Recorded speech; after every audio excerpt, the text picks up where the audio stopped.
Hello बच्चों, let us see the question.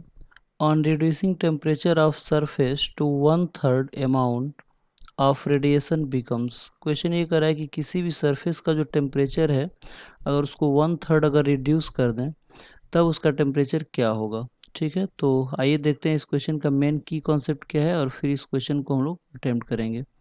तो की कॉन्सेप्ट में हम लोग समझेंगे कि ये जो क्वेश्चन है वो किस फॉर्मूले के ऊपर बेस्ड है और किस फॉर्मूले से इक्वेशन सॉल्व किया जाएगा।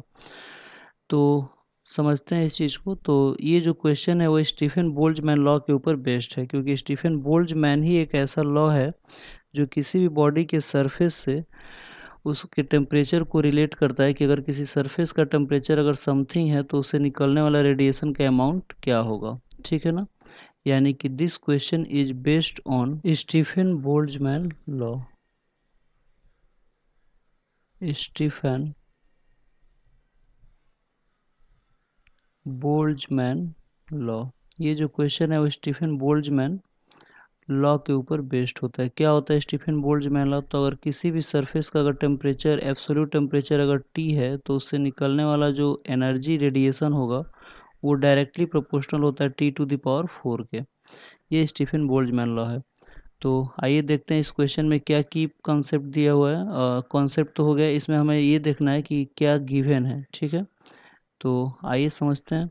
तो इस क्वेश्चन में जो गिवन है वो ये है कि अगर इनिशियल टेम्परेचर जो है अगर टी है तो इनिशियल जो एनर्जी रेडिएशन होगा वो टी टू द पावर 4 होगा प्रोपोर्शनल।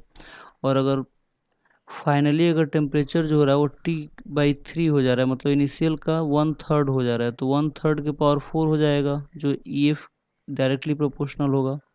ठीक है, यानी कि E F is directly proportional to T by 3 to the power 4।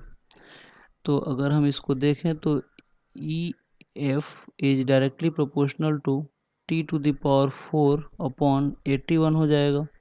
तो अगर हम रेशियो निकालें कि E one is to E F, E one नहीं, यहाँ पे E initial is to E F, तो क्या हो जाएगा ये 1/81 हो जाएगा। यानी कि जो फाइनल जो टेम्परेचर होगा, फाइनल जो एनर्जी होगा वो हो जाएगा 1/81 टाइम्स हो जाएगा। किसके 81 टाइम्स हो जाएगा? इनिशियल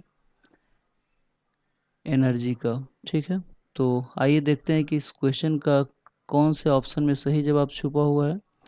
तो आप लोग देख सकते हो कि जो सेकंड ऑप्शन है उसमें लिखा हुआ है कि 1/81, मतलब कि जो सेकंड ऑप्शन है वो इस क्वेश्चन का सही आंसर है। तो आई होप आप लोगों को ये क्वेश्चन समझ में आया होगा। Thank you very much, good luck.